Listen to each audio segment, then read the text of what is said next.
directly into Lane near the end, who says explicitly you have to do what she tells you before tossing Lisa down into the tunnels. And as we've seen, the witch has already been able to bend time. I think the whole forest itself is sort of independent of the present time and time itself. It is sort of disconnected or on its own independent time. And regardless, the witch can make it whatever time she wants. So to that end, everyone that she has lured into the woods is now also independent of time, trapped in this never-ending void. She was able to plant footage for Lane to find from the future by manipulating the forest time after the events of the movie took place to the time when Lane and Talia first show up to find the footage.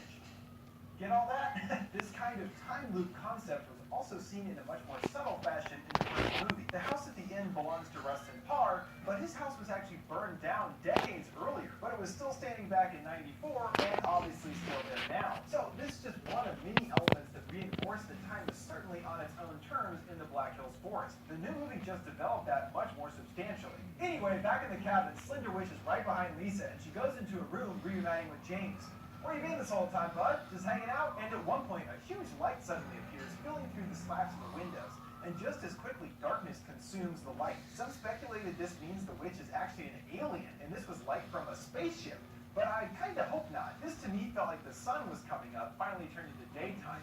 But even that tiny bit of hope is quickly squashed as the witch turns the forest back to night. Basically, she's teasing them with a final show of her power. With the witch now right behind them, James instructs Lisa to stand in the corner, and if they don't look at her, they're safe. But James is drawn away by an unheard voice. He thinks he hears his sister, but Lisa doesn't, and neither do we.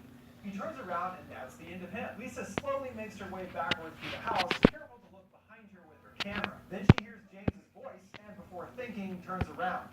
And she too is taken out, her camera falling to the ground exactly as Heather's did in the original. The end. Once again, the witch uses otherworldly voices to trick her victims into turning around and getting them. But also, just like in the original, we don't see what caused our final survivor to get knocked down. It's not like that big Slender Witch fish ripped in half or anything. This was a conscious choice, I'm sure, because as it turns out, that big monster isn't actually the witch at all. What? I know! Well, what the hell is it then? This info comes from 3 Kilobytes via Lots of Fun, who commented on my previous Blair Witch video. Screenwriter Simon Barrett was asked about the ways to show the witch in the film. His response? That they did not show the witch herself, but the Slender Witch monster is actually another victim that the Blair Witch has control over. So Barrett's comments add another twist to things. It leads me to believe the witch doesn't have a body at all, but is more like a force or spirit that has become one or forever intertwined with the woods themselves, where she was banished all those years ago.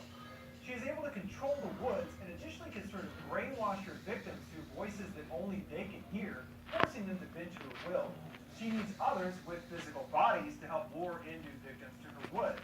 Those like Rustin Parr, Lane, and even the Slender Witch. In the end, we don't see the witch take down the final survivors because she's not physically there. But they are certainly screwed, whether dead or perhaps now under her spell. And I'm sure this has happened to countless people we haven't seen, as there are way more than a few handprints seen in the house. It's at least 100.